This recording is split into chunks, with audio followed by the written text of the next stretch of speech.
Very good morning, శుభోదయం. భీష్మ ఏకాదశి శుభాకాంక్షలు. మన హిందువులకి ఈరోజు చాలా ముఖ్యమైన ఏకాదశి ఇది. స్వామివారు మిమ్మల్ని అందరినీ దీవించి మీ కోరికలు కరుణిస్తాడని మనస్ఫూర్తిగా కోరుకుంటున్నాను. మీకు అందరికీ తెలుసు టీడీఆర్ బాండ్ల గురించి. గత ఒక 30-40 రోజుల ముందర మనం టీడీఆర్ బాండ్స్ ఆంధ్ర రాష్ట్రంలో జరిగిన స్కామ్ గురించి స్పెసిఫిక్ గా తిరుపతి గురించి మాట్లాడారు. తిరుపతిలో 3 నామాల broker the great Karunakar Reddy, 3 Namala broker the great Karunakar Reddy, చిన్న బ్రోకర్ ఆయన కూడా 3 నామాలు వేసుకొని ఉంటాడు. 3 నామాల చిన్న బ్రోకర్ అభినయ రెడ్డి గురించి మనం చెప్పాం. ఈ టీడీఆర్ బాండ్లలో కరుణాకర్ రెడ్డి, అభినయ రెడ్డి కలిసి ఏ విధంగా తిరుపతి ప్రజల్ని దోసుకున్నారనే విషయం కూడా చెప్పాను. ఈరోజు మేము అడుగుతున్నాం, ఆ ప్రెస్ మీట్ తర్వాత ఈ బ్రోకర్ గాని కొడుకు గాని ఎవరైనా ముందుకు వచ్చి ఇది తప్పు కాదు అన్నారా? కొన్ని కుక్కలు మురిగినాయి. ఆ కుక్కల గురించి నేను మాట్లాడదలుచుకోవాలి, ఎందుకంటే వాళ్ళకి సబ్జెక్ట్ తెలియదు కదా. ఈరోజు మళ్ళీ మీకు అందరికీ ఒకసారి క్విక్గా గుర్తు చేస్తా. 375 టీడీఆర్ బాండ్లు ఇచ్చారు. 18 మాస్టర్ ప్లాన్ రోడ్లని ఒక పెద్ద స్కెచ్ చేసి తిరుపతి పట్టణాన్ని రూపురేఖలు మార్చేస్తున్నానని చెప్పి పదే నాకన్నా తిరుపతిలో ఎవరు డెవలప్మెంట్ చేయలేదు, తిరుపతిని మార్చింది నేను, నా కొడుకు అని పదే చెప్పుకున్న ఈ కరుణాకర్ రెడ్డి, అభినయ్ రెడ్డి ఈ మాస్టర్ ప్లాన్ రోడ్లలో కాసుల వర్షం కురిసిందనే విషయం తిరుపతి ప్రజలు, ఆంధ్ర రాష్ట్ర ప్రజలు గుర్తుపెట్టుకోవాలని మనం చేస్తా ఉన్నాం. టీడీఆర్ బాండ్లలో వీళ్ళు ఇచ్చిన టీడీఆర్ బాండ్లు 373 టీడీఆర్ బాండ్లలో సగానికి సగం అవకతవకలు జరిగాయి. దొంగ జీపీఎల్ తో రిజిస్ట్రేషన్ చేశారు. అదే కాకుండా లిటిగేషన్ ఉండే సైట్లలో కూడా టీడీఆర్ బాండ్లు ఇచ్చేశారనే విషయం పోయినసారి చెప్పా. ఈ రోజు మళ్ళీ కూడా ఆధారాలతో మీ ముందరకు వచ్చా. ఈరోజు ఈ 18 మాస్టర్ ప్లాన్ రోడ్లు ఎంత ఖర్చు అయ్యేదనేది విషయం మీకు ఒకసారి చెప్తాను. టీడీఆర్ బాండ్ల కోసం టీడీఆర్ రోడ్లు వెడల్పజేసిన దానికి టోటల్ గా టీడీఆర్ బాండ్ ఇష్యూ చేసిన ఏరియా ఎంతంటే 2,89,464.54 స్క్వేర్ యార్డ్స్, అంటే 2,89,000 స్క్వేర్ యార్డ్స్ రోడ్ల కోసం తిరుపతి లో ఎక్వైర్ చేయడం జరిగింది. ఈ 18 మాస్టర్ ప్లాన్ల రోడ్డు కోసం. ఇప్పుడు నేను యావరేజ్ రేట్, వాళ్ళు తీసుకున్న యావరేజ్ రేట్ కూడా నేను 35,000 తీసుకున్నా. వాస్తవంగా నేను 40,000 తీసుకోవాలి, కానీ ఒక 5,000 తగ్గించి నేను 35,000. ఇప్పుడు నేను చెప్తున్నాను, రెసిడెన్షియల్ వాల్యూ తీసుకుంటే 1,012,12,58,875 రూపాయలు రెసిడెన్షియల్ వాల్యూలో టీడీఆర్ బాండ్స్ ఇష్యూ చేశారు. బాగుంది, 1000 కోట్లు ఎక్వైర్ చేశారు. కానీ ప్రతి టీడీఆర్ బాండ్ దాంట్లో నాకు ఒక్క రెసిడెన్షియల్ వాల్యుయేషన్ కనిపించలేదు. అంత కమర్షియల్ 4 ఇంతలు ఎక్కువ రేట్ ఇచ్చారు. అంటే తిరుపతి టౌన్ లో నువ్వు ఎక్కడైనా రోడ్లు వేయాలంటే అంత కమర్షియలే. మారుమూర గ్రామాలకు పోయినా కూడా కమర్షియలే అని కూడా మీకు మనవి చేస్తా ఉన్నా. అంటే కమర్షియల్ వాల్యూ వాళ్ళు ఇచ్చింది 4,052 కోట్ల రూపాయలకి టీడీఆర్ బాండ్స్ ఇష్యూ చేయడం. సరే, ఇప్పుడు అసలైన అంటే మీకు ఈ స్క్వేర్ యార్డ్స్, ఈ సెంట్లు ఇవన్నీ మీకు అర్థం కాదు కాబట్టి నేను మీకు ఒక సింపుల్ వాల్యుయేషన్ ఇస్తున్నా. టోటల్ గా 59.81 ఏకర్స్ తీసుకున్నారు. ఎంత తెలుసు ఎకరా? 59 ఎకరాలు. ఈ 18 రోడ్ల కోసం 9.81 అంటే ఆల్మోస్ట్ 60 కోట్లు వేసుకోండి. తీసుకుంటే యావరేజ్ రేట్ పర్ ఎకరా 59,81,00,000. అంటే తిరుపతిలో ఒక ఎకరా ఎక్వైర్ చేస్తే 59.81 crores అంటే ఆల్మోస్ట్ 60 కోట్ల రూపాయలు పెట్టి ఒక్కొక్క ఎకరా తీసుకున్నారు. ఈరోజు నేను అడుగుతున్నా, ఈరోజు నేను సింపుల్ గా ఒక పాయింట్ అడుగుతున్నా, నువ్వు బ్రోకర్వా కాదా? 3 నామాల కరుణాకర్ రెడ్డి బ్రోకరా కాదా చెప్పండి. నేను చెప్పబల్లా. తిరుపతిలో ఏ టీఎం గట్లో కూర్చున్న వాళ్ళని అడిగినా తిరుపతిలో 60 కోట్ల రూపాయలు ఎకరా ఉంటుందంటే ఎవరు నమ్ముతాడండి? తిరుపతి టౌన్ లోనో తిరుపతి పట్టణ నడిబడ్డులో ఒక 60-70 కోట్లు ఉందంటే కమర్షియల్ ఉండొచ్చు కూడా. నువ్వు ఎక్కడికెక్కడికో రోడ్లు వేసి 90 కోట్లు 60 కోట్ల రూపాయలు మీరు ఎకరాకి ఇచ్చారంటే ఇది దోపిడీ కాదా అని మేము అడుగుతున్నాం. ఇంకొక విషయం కూడా చెప్తున్నా మీకు, ఈ దోపిడీ ఎలా జరిగింది? ఈ 375 కాకుండా ఇంకొక 300 కూడా ఇస్తా ఉన్నారు, పెండింగ్ లో ఉన్నాయి టీడీఆర్ బాండ్. సో అన్ని టీడీఆర్ బాండ్లు చెప్పే ఓపిక నాకుండదు, ఇదేదానికి మీకు కూడా ఇంట్రెస్ట్ ఉండదు. కాబట్టి 3 కేసులు ఇస్తాం, 3 క్విక్ గా. ఓకే, ఫస్ట్ కంచి రాము, ఇదిగోండి Kanchi Ramu TDR bond number 0356. Tirupati corporation issue చేసిన టీడీఆర్ బాండ్ ఇది. 0356 నంబర్ టీడీఆర్ బాండ్ ఇది. ఈ కంచి రాముకి ఎంత ఇచ్చారు? 61,02,00,000 ఇచ్చారు. ఎంత? ఈ Kanchiramu TDR bond is worth 61 crores. కానీ ఈ భూమి కంచిరాముదే కాదు. ఈ బాండ్ ఏ విధంగా కంచిరాముకి బాండ్ ఇచ్చారో కంచిరాముకి ఈ భూమికి సంబంధం లేదు అని మీకు అందరికీ మనవి చేస్తుంది. ఆ విషయం నేను చెప్పటంలా, గుర్తుపెట్టుకోండి, నేను చెప్పటంలా, జాయింట్ కలెక్టర్ తిరుపతి చెప్తున్నాడు. బాలాజీ గారు ఇప్పుడు ఆయన ఉన్నాడో ట్రాన్స్ఫర్ అయ్యాడో కూడా తెలియదు. ఆయన చెప్తున్నాడు దీంట్లో గోల్మాల్ ఉంది, ఇది కంచిరాముది కాదు. ఏమయ్యా, ఒక తిరుపతి బాలాజీ జిల్లాలో ఒక జాయింట్ కలెక్టరు తిరుపతి కార్పొరేషన్ ఒక IAS officer, commissioner, deputy commissioner ఇంతమంది ఉంటే, జేసీ రెవెన్యూ కోర్టులో కేసు ఉంటే, జేసీ రెవెన్యూ కోర్టులో జాయింట్ కలెక్టర్ రెవెన్యూ కోర్టులో కేసు ఉంటే కంచిరాముకి 61 కోట్లు టీడీఆర్ బాండ్ ఇచ్చేస్తారా మీరు? దీనికన్నా పచ్చి మోసం ఉందా అని అడుగుతున్నా. అంటే తెలీదా? ఎంఆర్ఓ తెలీదా? ఆర్డీఓ తెలీదా? జాయింట్ కమిషనర్ తెలీదా? కలెక్టర్కి తెలీదా ఈ కేసు ఉందని? చూసుకోరా. అంటే డబ్బులు ఇస్తే ఏమైనా చేసేస్తారా? డబ్బులు ఇస్తే ఏమన్నా చేస్తారా అని అడుగుతున్నాం. డబ్బులు ఇస్తే వెంకటేశ్వర స్వామి గుడి కూడా రాసిచ్చేస్తారు మీరా? కింద తిరుపతిలో చాలా గుళ్ళు ఉన్నాయి, అవి కూడా రాసిచ్చేస్తారా డబ్బులు ఇస్తే? ఒక ఐఏఎస్ ఆఫీసర్ గా ఉండి మిమ్మల్ని చూస్తే మేము చేతులు ఎత్తి దండం పెట్టాలి. ఐఏఎస్ ఆఫీసర్ ఏమని? ఐఏఎస్ ఆఫీసర్ చూడంగానే చేతులు ఎత్తి దండం పెట్టాలి. పేద ప్రజలు కాపాడాల్సిన వ్యక్తి ఒక ఐఏఎస్ ఆఫీసర్. మీరు బ్రోకర్లకి, 3 నామాల బ్రోకర్ గాడికి మీరు బ్రోకర్లుగా తయారవుతారా? సిగ్గుందా? మీ చదువుకి ఏమన్నా విలువ ఉందా అని అడుగుతున్నా ఐఏఎస్ ఆఫీసర్. అది ఎంఆర్ఓ ఆర్డీఓల గురించి అసలు మాట్లాడబల్లా, చెప్పబల్లా. మీకేం సిగ్గు లేకపోతే, ఒక ఐఏఎస్ చదివి ఒక ఐఏఎస్ కుర్చీలో కూర్చున్న వాళ్ళకి మీకు సిగ్గు లేకపోతే మిగతా మీ కింద పనిచేసే వాళ్ళకి సిగ్గు ఎలా ఉంటుందని కూడా నేను అడుగుతున్నా.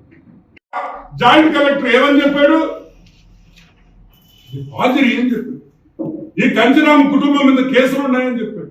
ఆల్రెడీ కన్విక్ట్ అయ్యారు ఫాజిరీలు అని కూడా రాసింది ఇక్కడ. నేను అడగకుండా ఇంత బర్రి తెగించి మీరు ఎందుకు చేస్తున్నారు అని అడుగుతున్నా. డబ్బుల కోసమా, లేకపోతే 3 నామాల తిరుపతి బ్రోకర్ని చూసి భయపడుతున్నారా అని నేను అడుగుతున్నా. సో 61 కోటి రూపాయలు వాడికి ఇచ్చేశారు. ల్యాండ్ వాటి కాదని తేలిపోయింది. ఇప్పుడు ఎక్కడ తీసుకుంటారు వెనక్కి టీడీఆర్ బాండ్లు? వాడు అమ్మేసాను కూడా అమ్మేసుకుంటారు.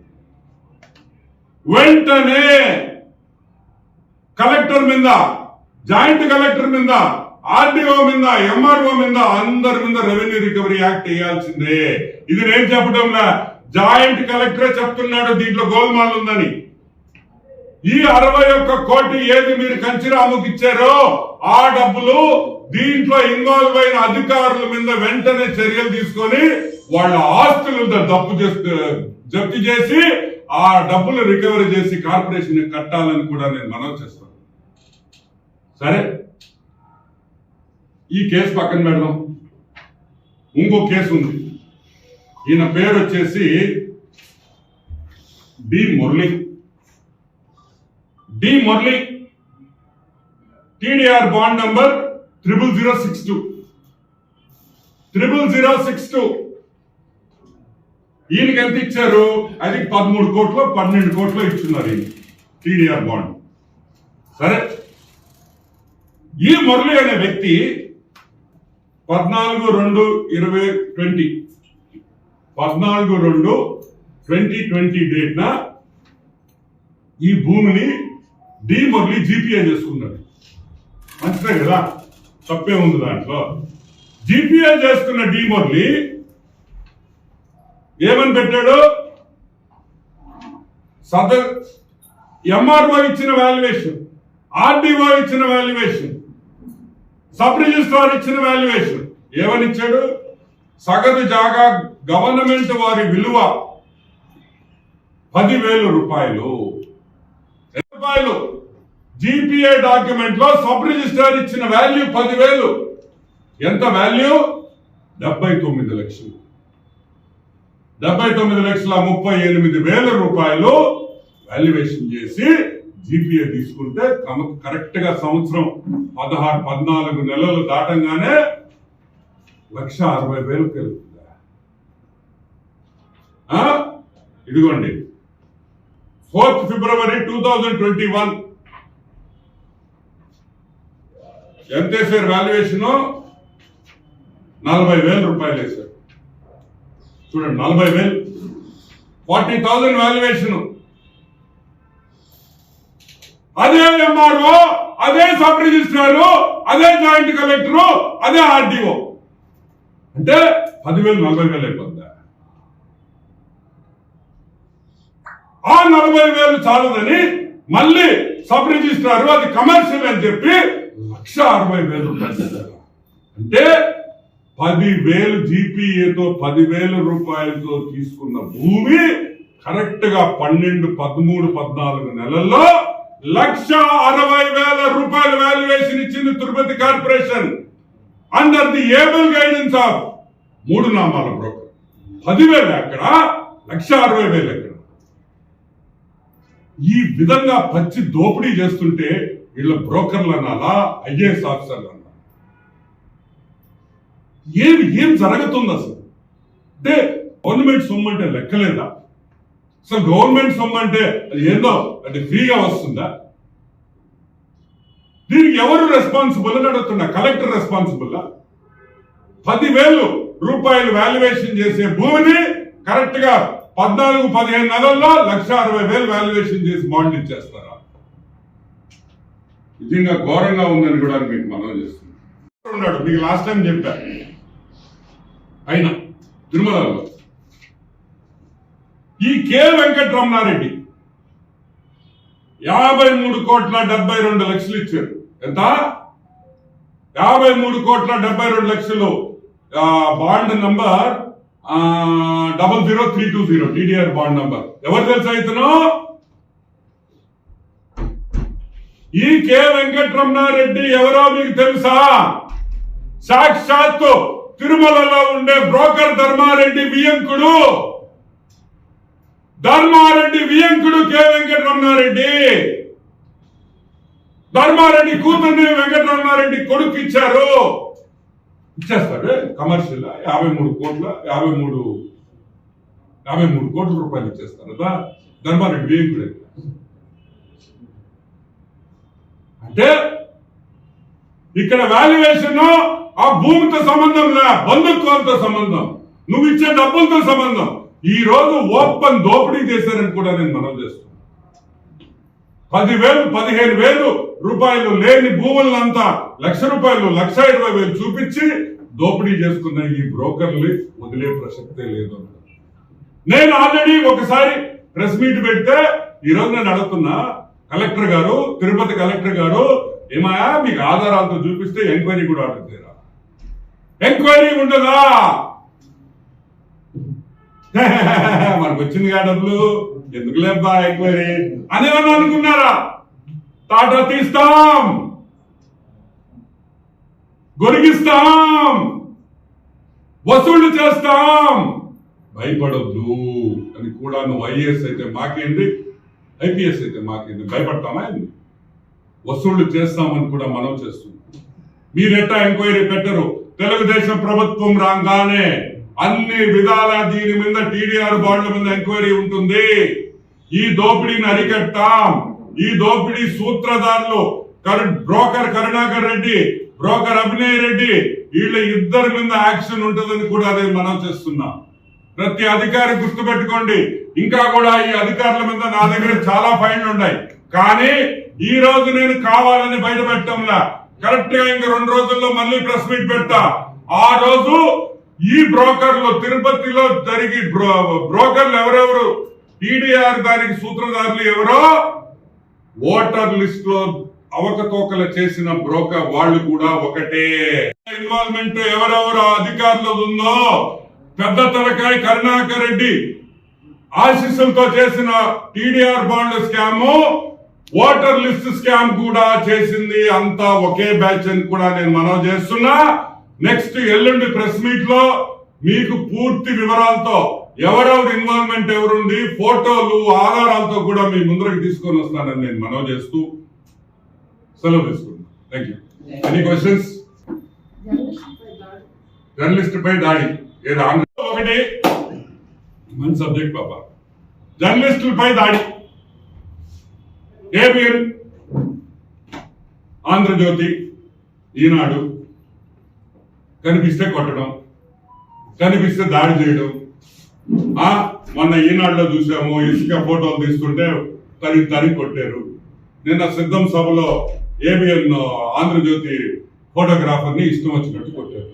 అంటే ఈరోజు మీరు కొట్టచ్చు కాదంటాం. Power is in your hands. ఈరోజు అధికారం మీ చేతుల్లో ఉంది. పోలీసు వాళ్ళు, వైసీపీ పోలీసు వాళ్ళు అందరూ మీ చేతుల్లో ఉన్నారు కాబట్టి మీరు ఏమైనా. కానీ గుర్తుపెట్టుకోండి, రేపు సాక్షి పేపర్ కానీ, సాక్షి రిపోర్టర్స్ కానీ, సాక్షి ఫోటోగ్రాఫర్స్ కానీ, సాక్షి కెమెరామెన్లు కానీ మీరు సేఫ్ గా ఉంటారని మీరు అనుకుంటున్నారా? ప్రతీకారం ఉండదనుకుంటున్నారా? వద్దు ప్రతీకారం, వద్దు ఇటువంటి పనులు. అంటే వెంటనే ఈనాడు రిపోర్టర్ మీద, సేమ్ టైం ఆంధ్రజ్యోతి ఫోటోగ్రాఫర్లు, ఇద్దరు ఫోటోగ్రాఫర్ల మీద కొట్టిన వాళ్ళని 307 కేసులు పెట్టండి. లేదంటే మీరు ఏ విధంగా దాడి చేశారో రేపు ఆంధ్ర రాష్ట్ర ప్రజలు గవర్నమెంట్ మారంగానే అదే విధంగా సాక్షి మీద కూడా దాడులు ఉండొచ్చు, దాడులు చేస్తారేమో. ఆయన చెప్పాడు కదా, వాడు కడాలి నానిగాడు, నిన్న చూశారు అనుకుంటా నానిగాడు ప్రెస్ మీట్. బిఆర్ నాయుడు, రామోజీరావు, మా రాధాకృష్ణ, బిఆర్ నాయుడు, రాధాకృష్ణ, రామోజీరావు కనిపిస్తే నడుము ఇరుగొట్టేవాడు. విరగొట్టలేవా? అదే భారతి గురించి నేను మాట్లాడలేనా? సాక్షి ఓనర్ గురించి ఒక మహిళ, ఏమ్మా భారతి, నీ ఎమ్మెల్యే ఈ విధంగా మాట్లాడుతున్నాడే, పేపర్ అధినేతల్ని ఇరగొడతావు అన్నప్పుడు నువ్వు కూడా పేపర్ ఓనర్వే కదా. అంటే ఎంత అగౌరవంగా ఉంటుందమ్మా? ఒక్కసారి ఆలోచించుకోమ్మా. మాట్లాడడం పెద్ద విషయం కాదు. ఒక ఆడపిల్లలు, రాజశేఖర రెడ్డి కూతురు, ఇప్పటికీ మర్యాద ఇస్తున్నాం. ఎరగ తీస్తాం బయటకు వస్తే అంటే కరెక్ట్. అదే కోడలైనా కూతురైనా బిడ్డే కదా, రాజశేఖర రెడ్డి బిడ్డే కదా, ఆ కుటుంబంలో ఒక వ్యక్తే కదా అని. కాబట్టి ఆలోచించుకోండి. ఇదే విధంగా కొనసాగితే సాక్షి పేపర్ వాళ్ళు ఒక్కడ కూడా బయట తిరగలేడు. ప్రతీకారం ఉంటది, వద్దు, మంచి పద్ధతి కాదని కూడా మనవి చేస్తాం.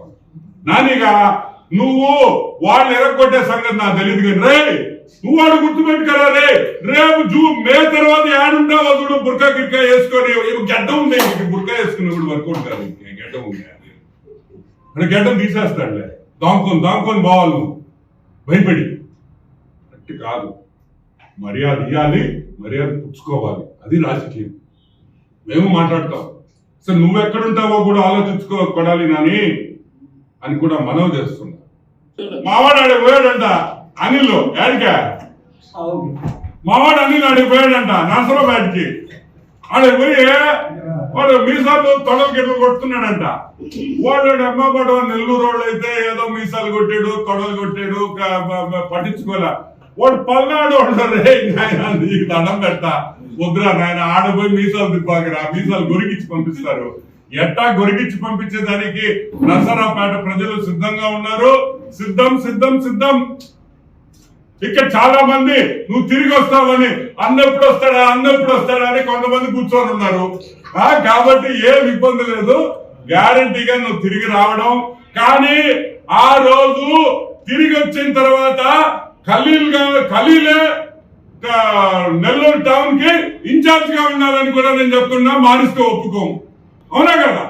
ఖలీల్కి ఇన్ఛార్జ్ ఇచ్చారు, నువ్వు కావాలని ఖలీల్కి ఇచ్చావని అందరు చెప్పుకుంటున్నారు. రేపు ఓడిపోయిన తర్వాత వస్తే మళ్ళీ నేనే ఇన్ఛార్జ్. నో, వైసీపీ ఓడిపోయిన తర్వాత Khalil is incharge of Nellore town. నేను వైఎస్ జగన్మోహన్ రెడ్డి తరఫున నేను డిక్లేర్ చేస్తున్నానని మనం చేస్తున్నాను.